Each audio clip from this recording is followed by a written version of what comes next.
Hello there, welcome to Venture Capital with me, Katie Pilbeam. This week, China has been putting the glitz back into gold, but is it all about savvy investments, or are we witnessing the transformation of the global financial system as we know it? Analysis on that one. Plus, is Britain ready for the shale gas revolution? We'll weigh up the pros and the cons.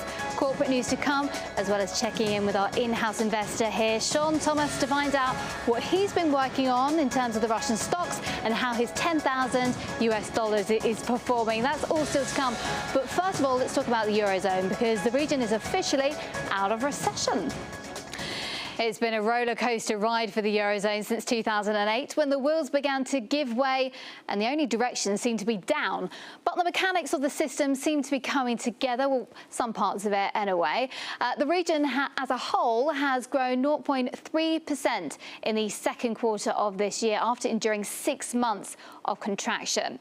Now, in the front row seat is Germany, along with France, as you can see there. But what about the rest of the Eurozone passengers? Well, the likes of Spain and Greece demonstrate that the ride as a whole may not be entirely safe just yet. Now, for more on these latest growth figures, I'm joined by Steen Jacobsen from Saxo Bank. Hi, Steen. Good to have you with us today. Can you tell me, what was your initial reaction to the fact that the Eurozone is now officially out of recession? Well, first of all, of course, it's great news that we are finally seeing some sort of attraction on the growth perspective. But I also must say that I'm very skeptical about the ability to maintain this momentum, as if you look at the underlying data, which is going to support growth long term. Unemployment rate still elevated, lending in the banking sector very limited, and my key issue being that you remain without the SMEs, the 80% of the economy being activated. So skeptical, but happy to see that you're finally having a little bit of a success. I think back in 2008, 2009, if you'd have said to somebody then we'd be having these kind of conversations in 2013, there would have been a real fear factor going on. Having said that, do you see the Eurozone sticking together now? I think Europe has locked itself in a corner. It's painting itself into a corner where it's very difficult to extract itself from unless we get a new crisis point. Because I think what we learned from the history of the last 5 to 6 years in Europe is that the only changes that is mandated in Europe comes when the market is pressuring the politicians, or you see stock markets coming down. So unfortunately, like in history, I think the only way we get new resolve and mandate for change will come through that exact new crisis point, which I think will be back to our starting point at weak growth. What we risk right now is clearly a Japanization in Europe, doing nothing, doing too little, and awaiting reforms to happen naturally. It will not go that way, unfortunately. Okay, so Steen, Eurozone not out of the danger zone yet then? No, but any news is good news in terms of positive growth. But overall, we need to see the structural imbalances being dealt with, and then we can have some hope. But I don't think we're too far away. But it's not going to be in 13 and probably not in 14. Right. Thank you very much indeed. That's Steen Jacobsen from Saxo Bank. And a global shift is happening. China is set to take over from the US and become the biggest consumer of oil this year. Now, one of the main reasons for this shift is the US is becoming less reliant on foreign oil because their domestic supply has been revolutionized by shale gas. Now, talking of shale gas, one place where fracking has sparked a huge debate is the UK. Now, on the pro-fracking team is the British Prime Minister David Cameron, who thinks development of the shale gas will create much-needed jobs, an estimated 74,000 in fact. Now, here are some of the other benefits Mr. Cameron is claiming as well. But environmentalists are leading the anti-fracking campaign, and here's the reasons. Now, according to the latest estimations, 500 years worth of gas supply is lying beneath Britain right now. So how is shale gas actually extracted then? Well, let's have a look. So the process of fracking involves drilling a hole deep into the dense shale rocks that contain contain the natural gas, then pumping in at a very high pressure vast quantities of water, air mixed with sand and chemicals. And this opens up these tiny fissures in the rock, now through which the trapped gas can then escape. It bubbles out and is captured and brings it all the way to the surface, and then it's piped out. Now, I asked Chris Weaver, a senior partner with Macro Advisory, whether fracking is the way forward for Britain. Now, as to what impact it will have on the overall economy, of course, is very much the open question. If the UK can develop the resource to the extent that the optimists are now saying, then no question about it, it will considerably lower the energy base or the energy cost for UK industry and boost the competitiveness of UK manufacturers and UK industry in general. And that's what the UK government is looking at. They see that shale gas and shale oil has been a boost to the US economy and has been at least one of the factors in the US economy pulling out of this slump and showing decent growth this year. So, you know, the UK government is looking for ways that it can also sustain what is still a very fragile recovery in the UK economy. And moving on to some corporate news then here in Russia, find out what the biggest business stories that rocking the country are. And we'll start with Russia's Rosneft, the world's biggest publicly traded oil producer, seals key Azerbaijan oil and gas deal. Azerbaijan is the third biggest oil exporter in the former Soviet Union after Russia and Kazakhstan. Russian billionaire and metals magnate Oleg Deripaska is suing Montenegro for $1 billion over factory closings. PayPal is launching ruble transactions starting from September.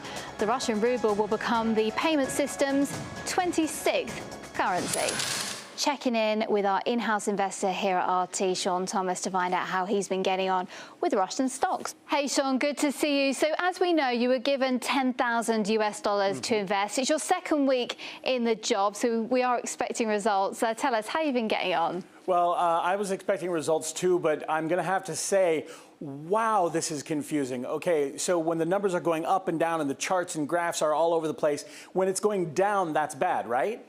So, yeah, it's bad. Okay, so Rusal, I decided I was going to have some faith in Deripaska because, you know, he had this idea to look to the east. Not a good thing. I took a bath, a nosedive. It went down. I'm getting out. Down 4.72% and still falling. I'm just going to get out of the metals business altogether. Rusal being the largest aluminum company in Russia, it's not doing too well at this point in time. Some good news, though. We talked about telephones. And Megaphone, they had a pretty good week. They've been up, not as bad as Rusal's been down, but they're up about 0.8%. So didn't lose my shirt in this whole thing, but man, this is confusing stuff. Wow, it sounds really confusing, and you've got your shirt on, so that's good news. Indeed.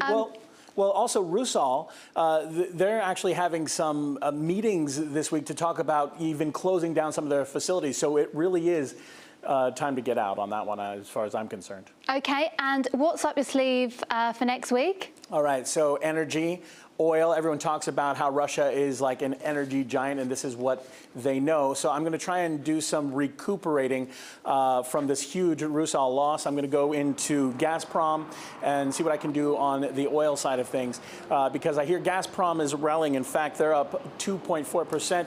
So I think I'm going to look to the future and look to the energy stocks this week, Katie. Okay, energy, Gazprom, that's what you're all about. Sean, we'll be checking back with you next week to see what you've been up to. Stay away from metals. You've had a bad run of it, and Megaphone as well, so at least you've got a bit of direction. All right, Sean Thomas, a fully clothed Sean Thomas just there. We'll see you next week. All right, thanks. China has been building up its gold reserves in record numbers in preparation for what some see as a revolution of the global financial system. Now, this current buying spree is fueling speculation that China is preparing to adopt the gold standard. Now, this follows comments made by a member of the People's Bank of China Committee calling for a new system to stabilise global exchange rates. So this is where all the gold is right now. You'll be able to see behind me. And as it stands, the US holds the world's largest gold reserves, but it is suspected that China has up to 10,000 tonnes, surpassing that of the US. So are the dominating days of the US dollar as the all-powerful reserve currency over? Well, I'm going to get some expert analysis right here from Dr.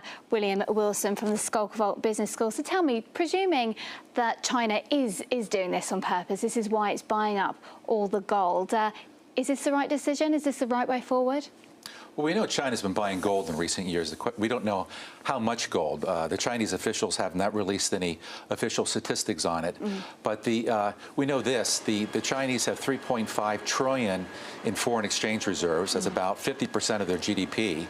And they're worried about the value of the dollar, the world's major reserve currency, 5-10 years from now. So they're looking to diversify those massive foreign exchange reserves. And this is probably the primary reason why they're buying gold, have been buying gold in recent years, diversification. And do you think that this all comes from the fact that the US has an absurd amount of debt right now? I mean, we say 16 trillion, but it could be 15 to 100, some estimate. Is that what's fueling this diversification? One of the primary reasons, the U.S. national debt now is $16 trillion and projected to grow quickly over the next few years. Although the dollar remains the world's primary reserve currency, about 80% of the of reserve currencies are held in U.S. dollars. But there's a concern, if you look at the Federal Reserve assets, they've tripled in size over the last 3 years. So looking down the road, there's obviously concern among Chinese authorities about a dollar inflation, the dollar eroding in value. And so this is the primary reason for diversification, for buying gold and getting away from the U.S. dollar. And what would this do, again, presuming that they are intending to do this? What would it do for Chinese growth? Yeah. Well, really no impact on Chinese growth. The problem right now, the Chinese have a very tight control on the capital account. There's no... we won't see the Chinese currency, the renminbi, become a reserve currency anytime soon. Right. It may be decades away. The fact is, outside of China, no one uses the Chinese currency. Only the Chinese use it. So they're a long way away from being a reserve currency. Right, OK. Well, what is the US dollar? What is the biggest rival? Does it even have one at the moment? Is there a feasible currency out there to take its place? It's got a modest rival right now, of course, the euro. About 15% to 20% of reserves are held in euros. But given the very acute structural economic problems you see now in the Eurozone, I think the euro's future is very much in doubt. And again, we'll go back to China. Why has China been buying gold? Why are they interested in making their own currency much more powerful, much more internationalized? It's because they don't have a whole lot of trust in the euro. They don't have a whole lot of trust in the U.S. dollar, which is why they're moving as fast as they can to make their own currency more internationalized. Dr. William Wilson, thank you very much indeed for coming into the studio today. And that's it for today's edition of Venture Capital. For more business news, market analysis and exclusive interviews, join me same place, same time and next week. See you then. Goodbye. Oh,